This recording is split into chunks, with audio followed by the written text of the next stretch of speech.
नमस्कार, मैं हूं सुजीत मिश्रा और आज हम भगवान श्री राम के अनन्य भक्त गोस्वामी तुलसीदास जी महाराज की जन्मस्थली के दर्शन करते हैं, जहां प्रभु हनुमान ने गोस्वामी तुलसीदास जी को साक्षात दर्शन दिए थे और अपने मुख से राम कथा सुनाई थी। गोस्वामी तुलसीदास जी का जन्म 1511 ईस्वी यानी लगभग 1568 विक्रम संवत में उत्तर प्रदेश के वर्तमान चित्रकूट धाम जनपद की यमुना नदी के तट पर बसे राजापुर गांव में हुआ था। गोस्वामी जी के पिता का नाम आत्माराम दुबे और मां का नाम हुलसी था। गोस्वामी जी के जीवन को बदलने वाली एक कथा बेहद चर्चित है। कहा जाता है कि गोस्वामी तुलसीदास जी अपनी पत्नी रत्नावली से बेहद प्रेम करते थे। इतना प्रेम करते थे कि एक दिन उनसे मिलने के लिए तुलसी राम भयंकर अंधेरी रात में उफनाती यमुना नदी तैरकर पार करके सीधे अपनी पत्नी के शयन कक्ष में जा पहुंचे। रत्नावली इतनी रात गए अपने पति को अकेले आया देखकर आश्चर्यचकित हो गई। उसने लोकलाज के भय से जब उन्हें चुपचाप वापस जाने को कहा तो उससे उसी समय घर चलने का आग्रह तुलसीदास करने लगे।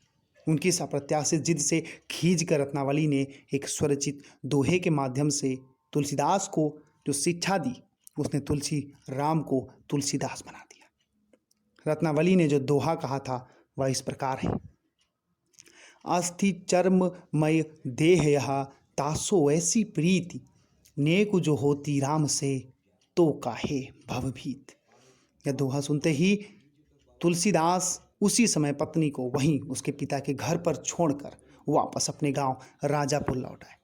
राजापुर में अपने घर जाकर जब उन्हें पता चला कि उनकी अनुपस्थिति में उनके पिता आत्माराम दुबे का देहांत हो गया है और उनका परिवार पूरी तरीके से नष्ट हो चुका है, तो उन्होंने अपने पिता का विधि विधान से श्राद्ध किया और गांव में ही रहकर लोगों को भगवान श्री राम की कथा सुनाने लगे। कुछ काल में राजापुर रहने के बाद वे पुनः काशी चले गए और जहाँ की जनता को राम कथा सुनाने लगे। कथा के दौरान उन्हें एक दिन मनुष्य के भेष में एक प्रेत मिला, जिसने उन्हें हनुमान जी का पता बतलाया। हनुमान जी से मिलकर तुलसीदास ने उनसे श्री रघुनाथ जी का दर्शन कराने की प्रार्थना की। प्रभु हनुमान जी ने कहा कि तुम्हें चित्रकूट में रघुनाथ जी के दर्शन होंगे। इस पर तुलसीदास जी चित्रकूट की ओर चल पड़े। चित्रकूट पहुंचकर उन्होंने रामघाट पर अपना आसन जमा लिया। एक दिन वे प्रदक्षिणा करने निकले ही थे कि यकायक मार्ग में उन्हें श्री राम के दर्शन हुए। उन्होंने देखा कि दो बड़े ही सुंदर राजकुमार घोड़ों पर सवार होकर धनुष बाण लिए जा रहे थे। तुलसीदास उन्हें देखकर आकर्षित तो हुए, परंतु उन्हें पहचान न सके। तभी पीछे से हनुमान जी ने आकर जब उन्हें सारा भेद बताया तो वे पश्चाताप करने लगे। इस पर हनुमान जी ने उन्हें सांत्वना दी और कहा, प्रातःकाल फिर तुम्हें प्रभु के दर्शन होंगे। संवत 1607 ईस्वी की मौनी अमावस्या को बुधवार के दिन उनके सामने भगवान श्री राम पुनः प्रकट हुए। उन्होंने बालक रूप में आकर तुलसीदास से कहा, बाबा हमें चंदन चाहिए, क्या आप हमें चंदन दे सकते हैं?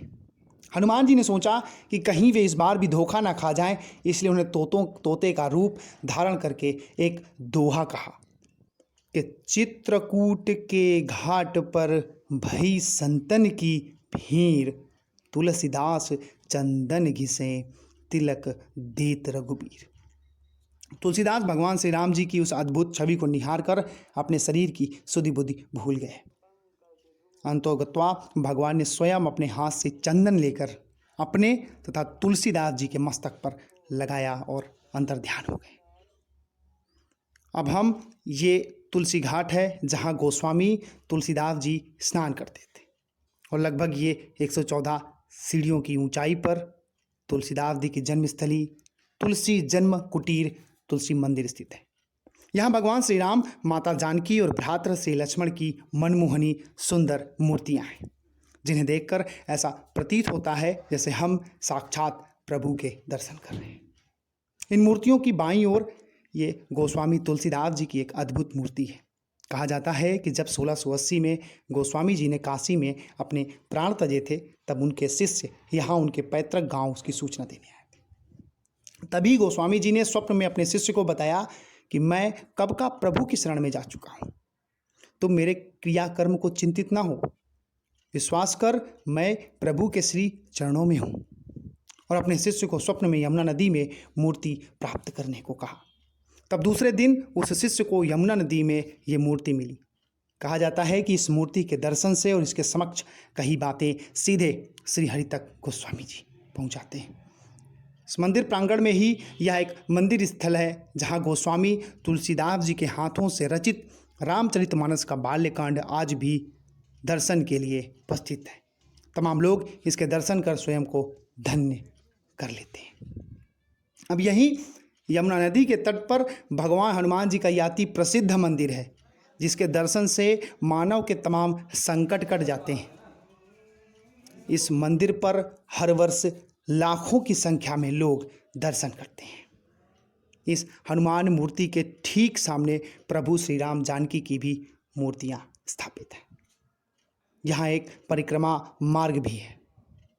यहाँ भगवान भोलेनाथ की भी शिवलिंग स्थापित है। भगवान भोलेनाथ के शिवलिंग के साथ साथ यहाँ गोस्वामी तुलसीदास जी की भी मूर्ति स्थापित है। मंदिर की दीवारों पर हनुमान अष्टक, हनुमान चालीसा सहित तमाम ग्रंथ लिखे हुए हैं। इन मंदिर की मुख्य द्वार की दीवार पर अंदर की तरफ सुंदर कांड अंकित है, जिसे आने वाले श्रद्धालु पढ़ते हैं और ये मंदिर की शोभा को बढ़ाता है।